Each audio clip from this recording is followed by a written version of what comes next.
It's kind of a hybrid approach with gores and sapar, mace and shield.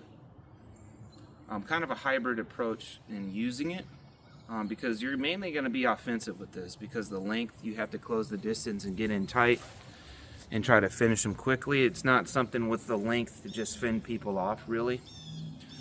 So what I mean by hybrid is you're going to have an offensive approach and counter off of that approach depending on how they react. So you're starting in your fighting stance here.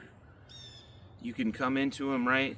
Especially if you're timing them, let's say they're coming this way from the top, from whatever angle, right? You can come in, step in, you can create this roof, right? Create this roof here. Hopefully you have more armor on than I do, and a helmet, right? You're here. They're coming down, let's say they're coming down from the right or straight from the top. You can use the gores on your roof to deflect it, strike the hand, strike the head, right? If they're striking on your gore side, right, depending on where you're stepping, you can swat it out of the way after it's striking, right? Boom, right? Depending on which direction, right? So if I'm stepping this way, they're coming from my right, your left, people watching. Deflect, come down wherever I want really at that point. If I'm stepping right and they're coming from my left or straight up top, I can use this, sapar, boom, and counter off of that. So main thing I'm getting at is not so much these techniques of counter and what to counter with, because that's always subjective on what you're comfortable with, what's available at the time.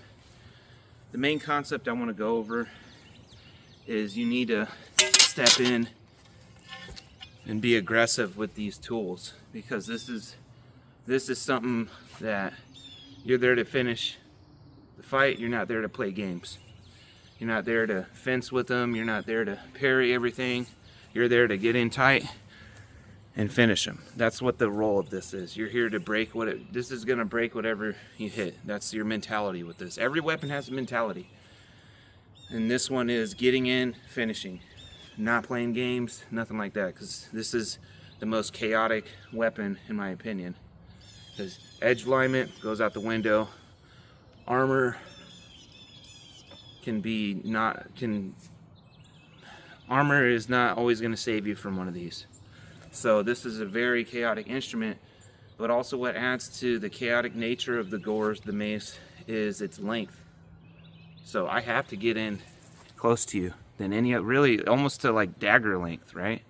To finish you. So it's gonna add to my risk as well. So when you're using these, still be offensive, but you can be defensive with your offense, right? But you need to step forward with this. You need to step forward with this in most cases. So remember that when training with these, remember the mindset of each weapon you use. Thank you very much for watching.